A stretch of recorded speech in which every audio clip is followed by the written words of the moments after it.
Hello and welcome to another episode of Nintendnews, a series so beloved that I decided to make another video this month. That's right, you get 2 in 1 month. Never seen that before, except for when you have.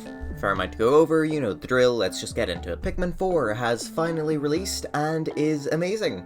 I love it a lot of things I don't like about it, but plenty more that I do like about it, and that seems to be the general consensus with people. It's great, here's a couple issues, but nothing terrible. This is reflected by the recently released sales figures of the game, where it has sold 401,800 copies so far. Yeah, so far. There's probably gonna be more sales, I think. Maybe not. And do you want to know what's even more magical about that number? That is just the physical sales in Japan. Meaning that's not including all of the sales in America, in the UK, in France. There's a lot more sales of this game than just that.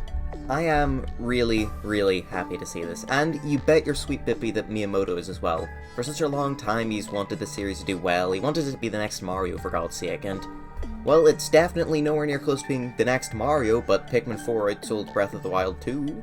That's something. This month, I mean, on the eShop. Like, not in general. It's gonna sell less than Tears of the Kingdom, but still, you know, this month it's currently dominating the eShop. So that's pretty good, I think. Now, what exactly does this mean? Well, first of all, we probably aren't going to be waiting 10 years for the next Pikmin title. It might only be 5 years, maybe even 4, definitely not 3. It could also mean that we could be receiving DLC for Pikmin 4. Now, if you've already beaten the game, this isn't a major spoiler, but whenever you do, like, the final main story thing of the game, you're able to come back to the planet and, like, still go around collecting all the treasures, you know, saving all the castaways, all that nonsense, in case you already haven't done it.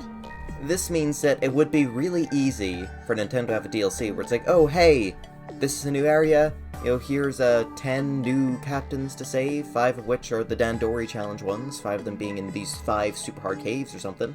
Pikmin 3 received DLC, so it is not that far of a stretch of the imagination to think that Pikmin 4 will also get DLC of some kind. Personally, I'm hoping for some sort of hard mode to be added, like what happened with Metroid Dread. Pikmin 4 is by far the easiest game in the series. In and about. Okay, there's some things that can, like, instantly kill your Pikmin, which I'm a big fan of, but, you know, then you've got the rewind feature, which you don't have to use, but still, it does make things a fair bit easier. All I would really want in hard mode is just give bosses more health, since they go down really fast and really easily. But that's enough discussion about my thoughts on Pikmin 4 for now.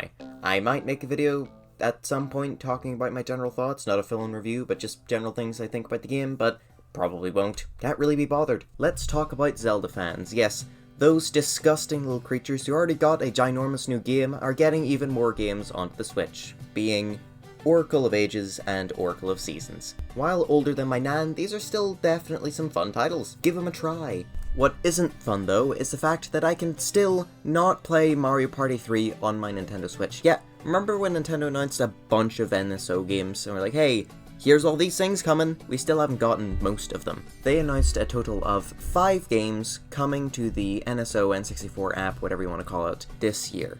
We have gotten one of them, being Pokemon Stadium, which I couldn't care for. And that's it. No Mario Party 3, no Excite Bike, no 1080 snowboarding, no Pokemon Stadium 2, I think that is. Tomorrow is going to be the start of August. That is well over half of the year done. Well, maybe not well over, but still a good amount over half of the year done, alright? We're encroaching up to 75% of the year done. What do you mean we're still missing 80% of those games? Oh well, you can't really give Nintendo any flack for it. I mean, after all, they're planning their next system right now. That's right, folks, after 18 years straight of rumors about the next Nintendo system relating to the Switch, we finally might be close to seeing what that is. It's been said that multiple of the proper high-priority, big-men, third-party developers have now gotten their hands on dev kits. What are dev kits? Well, being short for development kits, I don't fully know what they are. What I do know, though, is that these are given to developers to show them what exactly the kind of specs of the system are.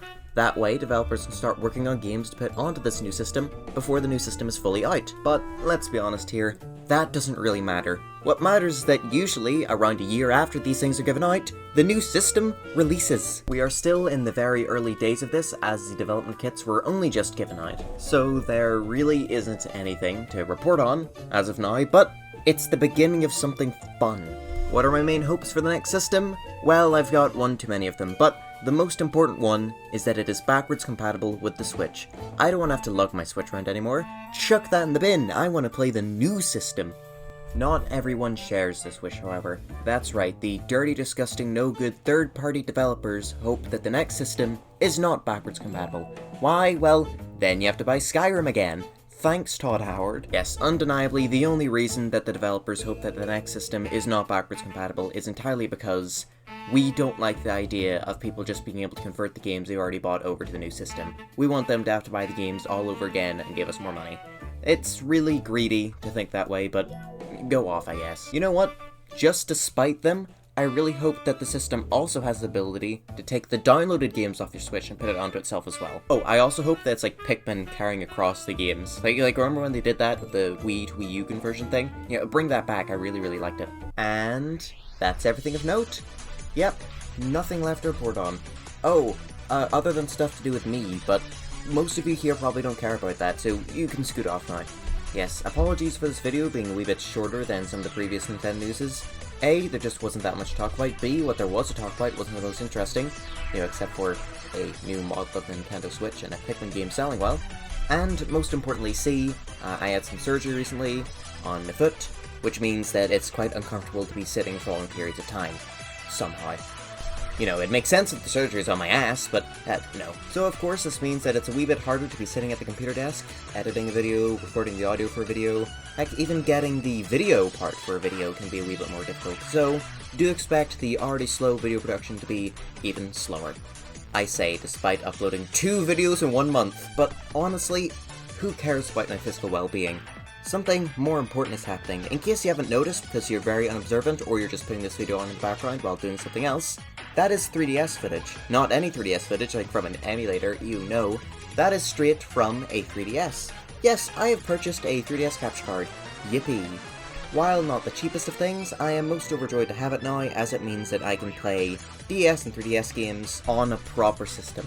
While I most certainly could have used a DS emulator and some sort of controller to play games on that, I just don't really like that. It feels wrong, and also what am I supposed to do whenever I need the mic, or whenever I need a stylus? And then when it comes to 3DS games, I'm sorry, Citra team. You're working really hard, I really respect it. There's a number of games that work ridiculously well, more so the games released post kind of 2017 era of the 3DS, but the emulator is still quite lacking in many departments. Well, that's just about everything. I don't really need to worry about stretching this video out to 10 minutes since I still don't make ad revenue.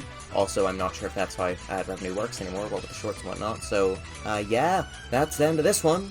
Leave a like if you want to come back to it, just to be like, hey, you were wrong about the Pikmin 4 stuff, or hey, you were awesome and cool and right.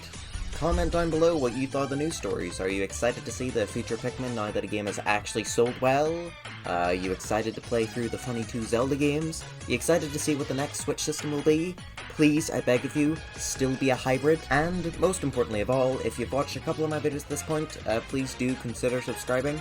I don't know how these videos keep on winding up on your feed while not subscribed, but I mean, I'm impressed that I keep coming back like that. So, with all that said, bye-bye.